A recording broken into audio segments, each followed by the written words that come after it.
Assalamualaikum warahmatullahi wabarakatuh. Selamat datang di Umpama Kicau, channel yang konsisten membahas tentang rawatan murai batu dan informasi tentang dunia burung. Oke teman-teman, kita ketemu lagi di video interaktif. Kali ini saya ditemani oleh Mas Nawir ya, seorang peternak yang ada di Jepara, Lampung Timur.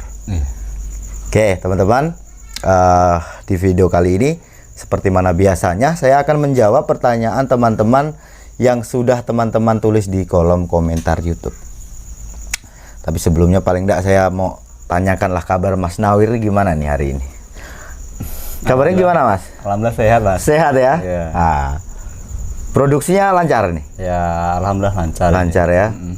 Terus untuk penambahan kandang udah mulai proses? Mulai proses penjodohan Mas. Teman sebagian ada yang mapung sih. Itu kendalanya Mas itu. Kendalanya itu ya. Memang ya itu masalah klasik lah untuk peternakan ya.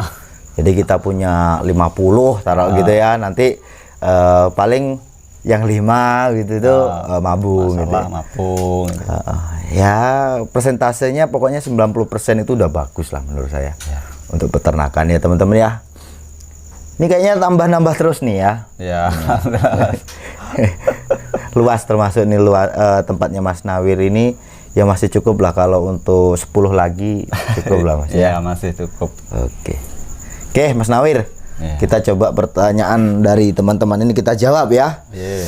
Oke langsung aja teman-teman, ini ada pertanyaan dari Mas Dimas Bagus.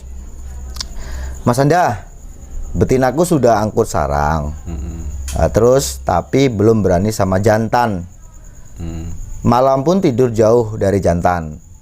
Kalau jantan dilepas, betina dikejar-kejar terus. Saya kayak belum siap gitu ya. Langkah yang harus diambil gimana Mas? Pakan JK dan aku jor kroto betina nggak suka. Nih kalau sepengalamannya Mas Nawir, kalau ketemu kasus seperti ini bagaimana Mas? Betina itu udah angkut sarang ya. Sedangkan kalau dilepas itu si betina sering dikejar sama si jantan, dikejar-kejar tuh. Iya. Itu sebenarnya si betinanya udah siap itu Mas. Sebenarnya ya. Udah siap, udah birahi, udah angkut sarang. Mungkin si jantannya ini apa ya? Apa kurang birahi atau kurang atau gimana itu kira-kira? Gitu ya. Ya kalau aku sih melihat di sini poin untuk peternakan ya, kalau betina udah angkut sarang itu kan sebenarnya sudah birahi untuk berproduksi ya teman-teman ya. Nah di sini tinggal lihat si jantannya. Si jantan tuh walaupun hanya gacor ya di rumah gacor, itu ya. Itu kan memang sudah ada birahi teman-teman ya. Cuman kan stuck, dia tidak kemana arah birahi itu tadi. Mau dia kawin kah atau dia untuk emosi, untuk bersaing. Nah di saat burung diternakkan, ya jantan tuh harus larinya birahi untuk birahi kawin. Nah biasanya dengan ditandai apa? Di saat kita tempel dengan betina, dia merayu gitu loh. Merayu gitu. Nanti burung sampean gimana? Ya gimana dia merayu atau tidak gitu ya, responnya saat melihat betina. Nah kalau upaya Mas, menurut Mas Nawir, kita udah tahu nih untuk jantannya kurang birahi. Gimana nih? Itu saya ya di si jantannya kita ambil dulu, kita rawat dulu di luar lah. Dikasih apa jangkrik kroto yang enak-enak. Setelah itu ya coba nanti jodohkan lagi gitu ya. Sambil ya tetap dipantau terus pokoknya. Iya. Jadi gini teman-teman, gini pengalaman saya dan mungkin itu juga sama dengan Mas Nawir ya. Dimana saya memberikan satu arahan kepada teman-teman dengan melihatkan visualnya ya, seperti mana di burung-burung saya, ya kan. Jadi saya kayak beternak di Lampung ini kan sebenarnya saya juga belum tentu mau tinggal di Lampung kan ya.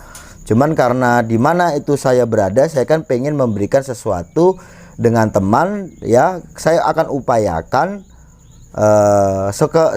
kemampuan saya lah ya. Nah karena saya mampu untuk bikin kandang ya saya bikin kandang, dan kebetulan memang banyak burung ya di rumah, burung yang pastol-pastol ini yang dihibahkan sama teman-teman ini kan sudah siap gitu ya. Nah ini saya tunjukkan kepada teman-teman gimana sih proses penjodohan dengan efektif dan itu cepat gitu ya. Itu kan udah saya jelaskan kepada teman-teman ya. Kalau satu burung mungkin kebetulan gitu ya. Itu ada beberapa burung, berarti kan total sekitar ada 4 burung ya, 4 burungan ya teman-teman ya. Kalau masalah yang betina yang 2 betina 1 jantan itu juga kan anggap aja 4 lah ya. Sebenarnya banyak sebenarnya ya, seperti mana kasus kayak barakuda itu malah ketiga betina kan seperti itu ya. Cuman yang saya bicara tentang yang jodohan langsung ini aja, yang 1 kandang ini ada 4.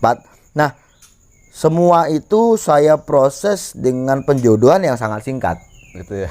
Ya kan, penjodohan ini poinnya ya, gimana burung itu mau lekas jodoh, dimana dia ada birahi ya. Birahi itu yang arahnya untuk birahi kawin, kesiapan untuk dia kawin ya.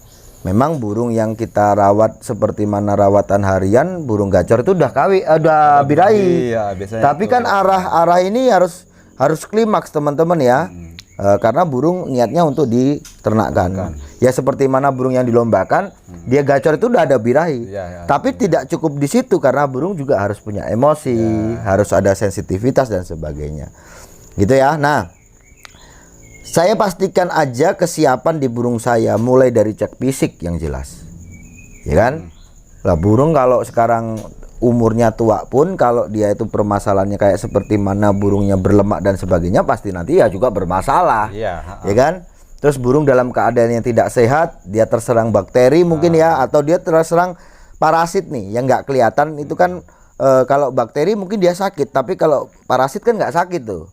Ya kan? Kayak mungkin kutu, cacing dan sebagainya nggak kelihatan sakit. Itu yang bikin burung akhirnya sulit untuk birahi. Loh, kenapa gitu pertanyaannya, kenapa? Gitu kan? Nah, yang namanya parasit adalah dia menyerap nutrisi kan, nutrisi di dalam tubuh burung. Seharusnya burung itu dalam makan itu mungkin dia makan porsinya 100 gitu ya. Yang umumnya dia diserap tubuh itu 90, tapi kalau ada parasit ya mungkin diserap hanya 40 atau 50 kan gitu. Jadi kondisi itu akan sulit untuk optimal ya. Jadi sulit untuk kondisi yang bagus gitu teman-teman. Maka itulah yang akan mempersulit burung, akhirnya kondisinya kurang bagus dan dia pasti juga akan sulit untuk birahi gitu. Nanti ini lagi lah ya, coba dikeluarkan jantan dan betinanya, nanti diproses lagi dari awal. Karena gini ya, maksimal 2 bulan lah dalam proses penjodohan ini tadi. Ya, saya ini kan kalau jodohkan kan cuma malah yang 1 hari ini teman. Pada akhirnya heran ya, 1 hari teman-teman saya jodohkan, lihat aja ya jadi. Walaupun tidak sempurna semua telur mengerap dirami terus menetas, tapi paling tidak saya bisa membuktikan 1 jodoh, 2 berproduksi di burung yang masih baru ya kan, seperti itu. Nah, terus akhirnya dia berproduksi dan akhirnya jadi, ya itu suatu apa ya teman-teman, saya bisa membuktikan bahwa penjodohan itu tidak harus lama. Nah, sekarang kalau teman-teman mengalami kasus burung yang terlihat sudah jodoh tapi kok nggak kunjung berproduksi, ya akan ada seperti itu.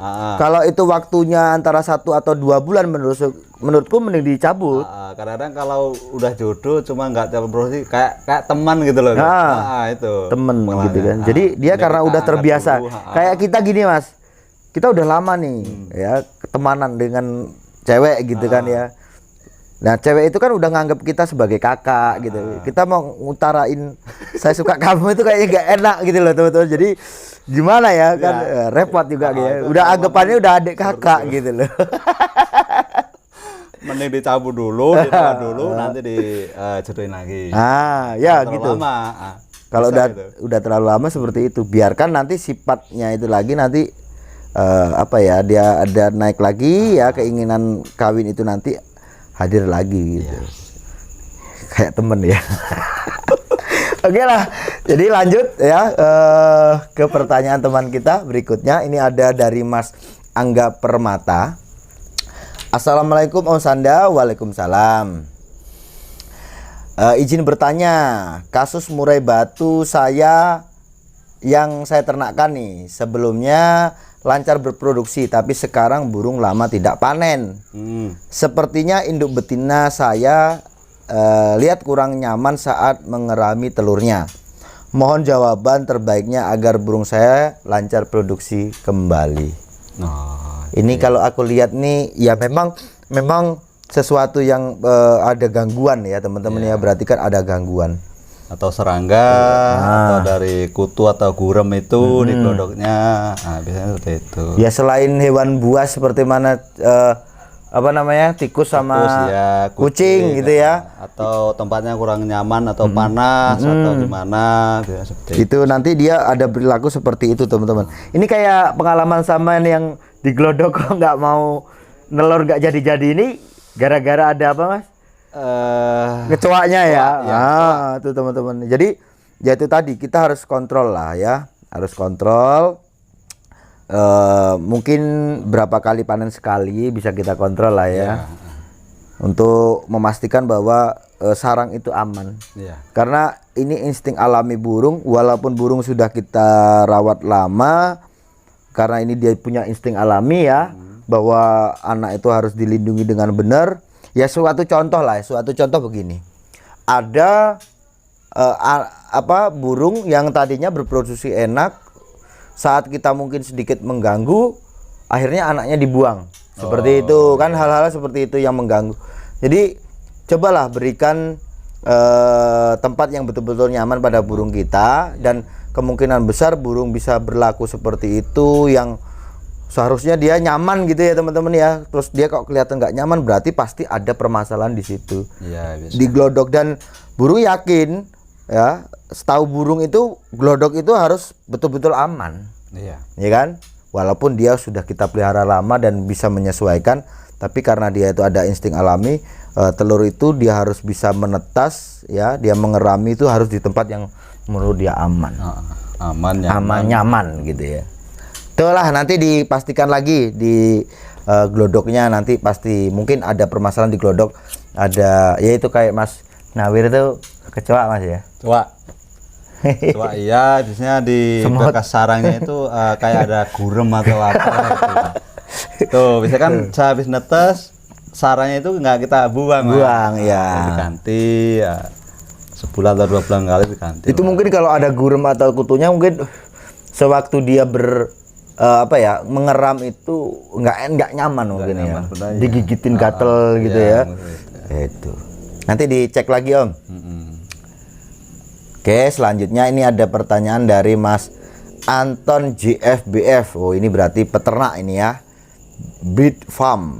JS ini apa JS? Oke lah pokoknya Mas Anton, salam sehat selalu, semoga Om Sanda selalu diberikan kesehatan dan diberi rezeki melimpah agar tetap semangat memberi ilmu pengetahuan tentang murai batu.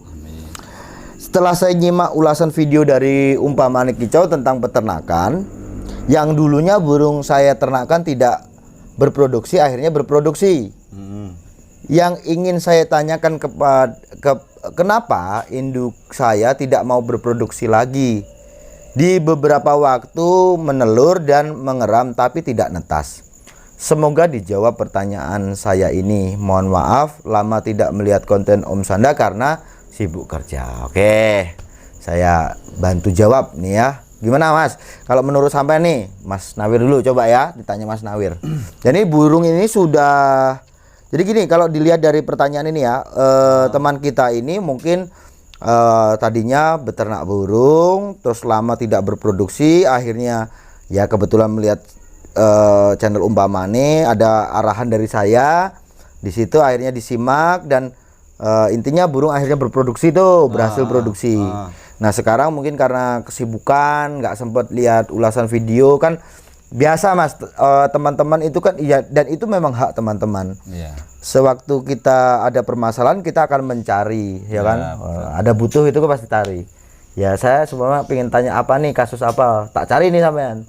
Tapi kalau itu udah selesai kan biasanya ya nggak sering-sering lah nanti ke tempatnya Mas Nawir gitu kan ya, ya biasa itu teman-teman. Cuman pengen saya gini, teman-teman itu bukan hanya saat ada permasalahan teman-teman cari, ya. Tapi paling tidak teman-teman punya belajar untuk mendapatkan ilmu pengetahuan ini supaya apa? Ingat ya, pengetahuan itu adalah kekuatan. Di mana kita sudah paham, sudah tahu caranya, kita akan lebih mudah nantinya di saat kita nanti menghadapi permasalahan-permasalahan baru gitu loh ya.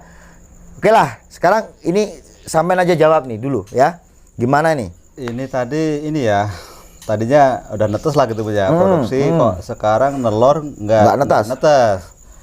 Nggak netes itu bisa kemungkinan dari extra foldingnya atau jangkrik kroto itu bisa, atau mungkin burung itu kurang sehat bisa, atau nggak dibuahin bisa.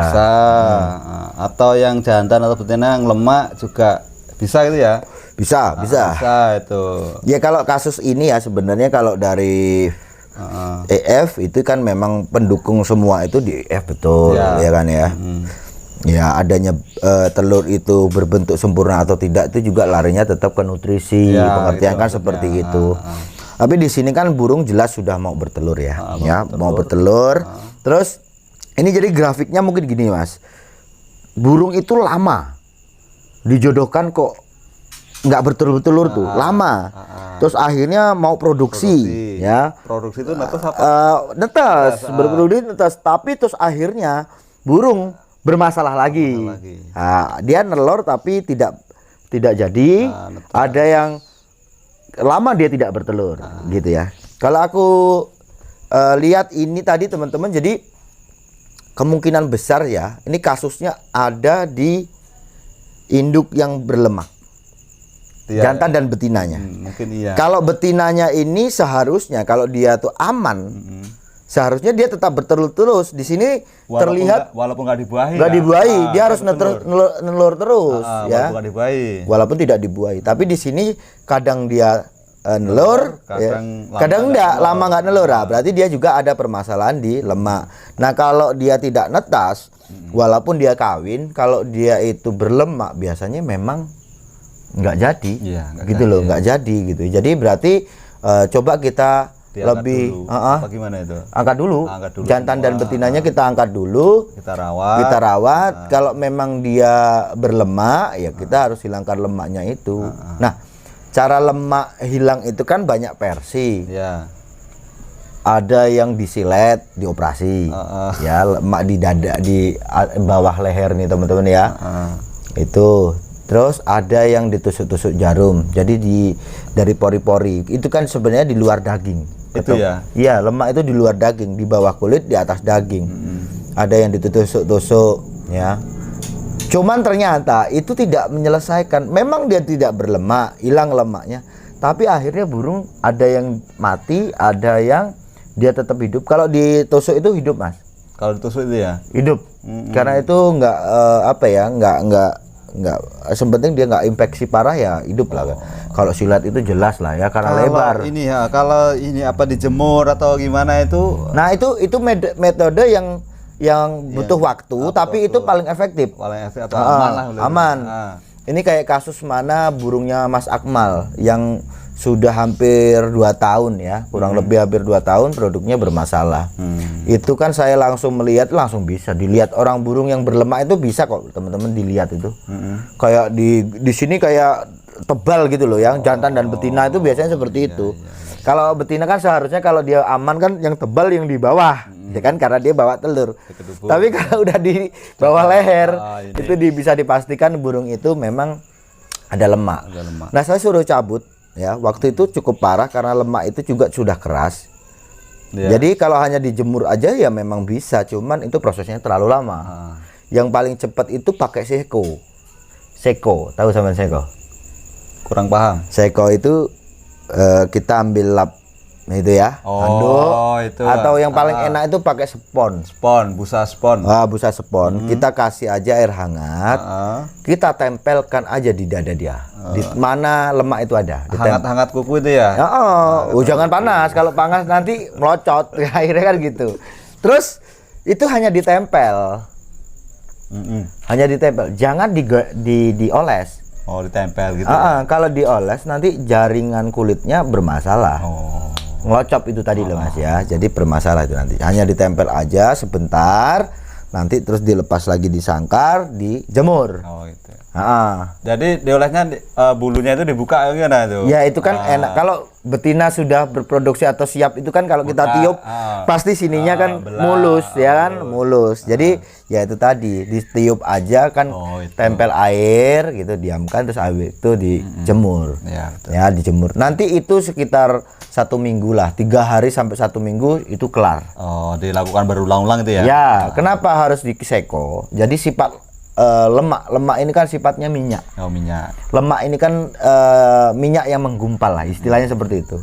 Kita sedikit lunakkan dia atau encerkan dia supaya dia nanti cepat hilang. Oh, cepat hilang. Nah, harapannya begitu Mas. Ya kan? Karena dia kalau udah parah itu biasanya ngeras tuh. Ngeras tuh ya. Nah, makanya perlu ada bantuan diseko. Tapi ingat, saat diseko jangan digesek. Kalau digesek dia nanti rusak pori-porinya. Gitu ya teman-teman ya. Ini pertanyaan untuk Mas Anton JFBF. Jadi kemungkinan besar burung sampean itu berlemak. Coba nanti dicek ulang, burungnya diambil lagi. Kalau sampean takut nih, mungkin ada ya peternak yang masih takut, yang nanti kalau tak ambil wah sulit lagi jodohin. Enggak itu teman-teman ya. Mau entah itu burung baru, entah itu burung udah lama pernah jodoh, mudah menjodohkan. Yang terpenting ada kesiapan. Ya, ada kesiapan. Orang burung baru yang belum pernah lihat sama sekali dan belum pernah kawin loh teman-teman ya. Burung gantangan yang galaknya kayak apa aja, nyatanya sehari ya. Langsung jodoh. Ya kalau 1 burung kebetulan 2 burung loh ya. Wah itu tadi. Oke, kita lanjut ke pertanyaan. Ini dari Mas Anjar Ariska. Salam hormat Om Sanda. Kenapa sekarang sulit ditelepon? Wah ini sulit ditelepon masih. Mungkin Om Sanda lagi banyak pekerjaan. Harapan saya bisa komunikasi lewat telepon lagi. Burung saya yang dulunya saya jodohkan 1 tahun tidak lekas produksi. Setelah diberikan pengarahan oleh Om Sanda langsung mau berproduksi, walau awalnya hanya bertelur tidak menetas. Tapi di periode kedua nelur 3 netas semua. Ya, alhamdulillah. Alhamdulillah. Yang mau saya tanyakan, burung jantan terlihat mulai ada kebotakan, sepertinya akan mabung. Apakah nanti bisa kawin dan bertelur betinanya? Penanganannya bagaimana? Sebaiknya nih bagaimana? Nah coba Mas Nawir dulu dijawab nih. Mulai mau mabung itu ya? Sudah ada kebotakan gitu di jantannya. Ada juga sih, walaupun dia mabung masih mau produksi ada. Ada juga yang tapi rata-rata dia nyula Mas. Walaupun copot sayap 1, 2 itu masih nyula, masih mau berproduksi. Gitu ya. Biasanya masih. Ya kalau aku sih gini, kalau ini pengalaman dan Mas Nawir sendiri punya pengalaman, saya ada pengalaman. Memang ada sebagian burung yang dia masih bisa berproduksi. Walaupun dia mulai mabung. Lancurnya jatuh pun itu ada yang masih bisa. Oh itu ya. Kan kebanyakan mungkin Mas Nawir pengalamannya udah nggak bisa tuh. Nelur aja tapi nggak bisa netes kan. Nah umumnya kan begitu. Tapi ada yang bisa. Ada ya. Cuma menurut saya begini, karena kita ini kan saya sering mengingatkan kepada teman-teman bahwa kita beternak murai batu itu bukan hanya sebatas memikirkan tentang uang. Produksi atau produksi. Mungkin ini kualitas harus kita jaga. Sih kalau itu. Betul gitu loh. Nah, gini teman-teman ya, saya pernah membahas tentang burung terah kok semua itu burung terah itu kok nggak semuanya yang jadi burung jadi bagus gitu ya. Ya kan? Nah, aku mempelajari ya. Aku nih ngomong bukan orang paling pinter gitu ya, bukan sok pinter. Tapi saya ini orang yang belajar. Ya, saya amati betul. Kenapa? Seharusnya taruhlah produksi itu kan seharusnya satu induk jantan betina ya anakannya ini enak-enak semua. Tapi suatu ketika kok nemuin anak yang nggak jadi burung, yang jauh dari saudara-saudaranya, yang saudaranya mungkin habis pastol dia langsung, woi ganteng aja bisa, burungnya ngadu lah gitu. Tapi ada yang setelah pastol burungnya on gitu loh teman-teman, plonga-plongo aja gitu ya. Jangankan ngadu, bunyi aja kagak gitu kan, nggak sulit untuk dapatkan birahi dan sebagainya. pertumbuhannya kurang bagus. Nah, menurut saya ini tadi teman-teman. Jadi di saat burung ya, dia berproduksi di saat dalam keadaan kurang fit ya, atau mau mabung itulah biasanya anak itu tumbuh tidak sempurna, gitu loh. Jadi kualitasnya akan menurun lah ya. Jadi kalau aku sih memang harapanku ya, teman-teman sebagai peternak-peternak, dan juga sering aku katakan sama Mas Nawir bahwa beternak ini bukan hanya tujuannya uang, walaupun nantinya ya kita dapatkan uang, tapi kita bicara tentang kualitas lah ya. Kalau burung sudah terlihat lancur jatuh, walaupun dia netas pun, ya kalau orang hanya memikirkan uang pasti akan mempertahankan. Tapi kalau orang memikirkan tentang kualitas, ya mending aja nanti diambil dulu. Kan mabung itu cepet kok Mas. Iya, 2 bulan brol biasanya. Terus nanti proses 2 atau 3 bulan sampai 4 bulan lah. Nah, itu udah enak. Ya siklus mabung itu kan tahunan, dan seharusnya kalau teman-teman bisa fokus ya, mabung itu dari jatuh sampai nanti tumbuh total itu biasanya antara waktu 2 bulan sampai 3 bulan. Nah, ada yang mabung sampai 5 bulan, menurut saya itu terlalu lama. Terlalu lama gitu ya. Dan mabung-mabung seperti itu pasti nanti burungnya juga pasti akan menghadapi permasalahan seperti mana mabung kering atau nyulam gitu loh. Oke, gitu ya tadi pertanyaan dari Om siapa tadi Om? Anjar ya, Om Anjar. Anjar Ariska. Nanti gitu ya. Coba nanti di burungnya kalau memang sudah kelihatan udah apa namanya ada mabung ya, terus udah kelihatan, udahlah kalau memang pengennya tetap masih berproduksi ya biarkan berproduksi lah. Nanti kalau udah nggak netes baru nanti dicabut ya. Kalau memang Mas Anjar Ariska tetap pengennya burungnya produksi terus. Cuman kalau memang kita pengennya ada kualitas ya mending kalau udah banyak yang jatuh mending dicabut dulu lah ya. Kasihan itu kan. Nah, syukur-syukur kita punya jantan lain. Di sini kan yang udah ada kebotakan yang jantan ya. Yang betinnya masih siap dan dia masih bisa berproduksi. Mending kita ambil atau beli jantan lagi ya kita kawinkan gitu. Tambal sulam lah ya, tambal sulam. Oke, itu tadi ya untuk jawaban Mas Anjar ya. Mas Anjar, jadi kalau burungnya kalau ngawin sih menurut saya apa ya, ada yang bisa ngawin Mas Ian ya, ada bisa ngawin. Cuman kadang-kadang itu walaupun ngawin kadang-kadang juga nggak ngisi gitu loh teman-teman ya. Nanti bisa dijodohkan apa namanya, dicopot dulu lah, biarkan burungnya mabung dulu, baru nanti kita bisa jodohkan kembali. Oke teman-teman ya, lanjut ke pertanyaan berikutnya. Ini dari Om Indra Pom. Om, burung saya udah usia 4 tahun. Sisinya udah tebal dan saya hilangkan dengan cara mengelupas. Sekarang burung terlihat seperti stres dan macet, mohon solusinya. Sama ada pengalaman ini ya? Belum pernah sih. Tapi kenapa kok dikelupas itu sisiknya itu?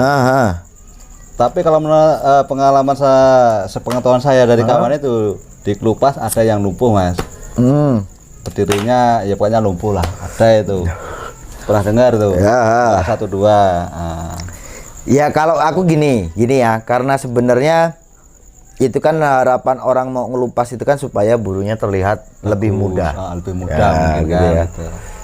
Ya sisik endak itu kan sebenarnya tidak menandakan umur gitu. Tapi yang jelas sudah lama dipelihara. Karena 10 tahun orangnya rajin dengan 4 tahun orangnya jorok, itu beda cerita teman-teman. Nanti kalau jorok ini pasti deker gitu ya.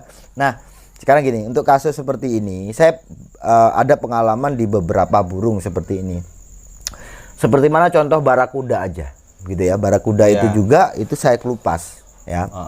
Dua-duanya saya kelupas. Dan alhamdulillahnya karena saya sudah ada pengalaman sebelumnya, itu alhamdulillah ini ya sembuh dia, ya kan, sembuh dengan sempurna. Nah Di pengalaman-pengalaman saya berikutnya, saya ada menangani burung seperti itu banyak waktu itu teman-teman. Tapi kita bicara tentang awal-awal dulu. Ini yang akan jadi pelajaran saya waktu itu. Iya. Jadi burung saya kelupas Mas, itu semua. Sampai dia itu di lapisan yang paling lunak. Gitu loh ya. Iya. Ternyata itu luka dia. Luka. Dia berdarah di batang kulit kering itu tadi berdarah. Iya. Dan itu mengakibatkan infeksi. Ya, sebenarnya nggak lama untuk menyembuhkan itu, nggak lama Mas. Ya. Yang bikin lama itu apa? Karena burung mungkin infeksi ini merasa risih ya. Dia sering dipatuk. Oh iya. Gitu, dipatuk teman-teman, kakinya itu dipatuk. Nah, saya ada pengalaman yang dulu saya pernah lakukan itu apa? Di saat dia itu dipatukin itu, ternyata apa Mas? Sampai kakinya itu patah. Burung itu dipatukin itu sampai dia mematahkan kakinya. Ya. Jadi waktu patah itu bukan berarti kan ada yang dia infeksi terus di akhirnya busuk, enggak gitu.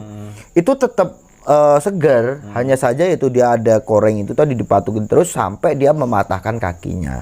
Dipecahkan lah, kaki itu dipecahkan akhirnya. Nah, disitulah saya akhirnya punya pengalaman. Walaupun burung itu hidup, tetap hidup burung itu ya, tetap hidup.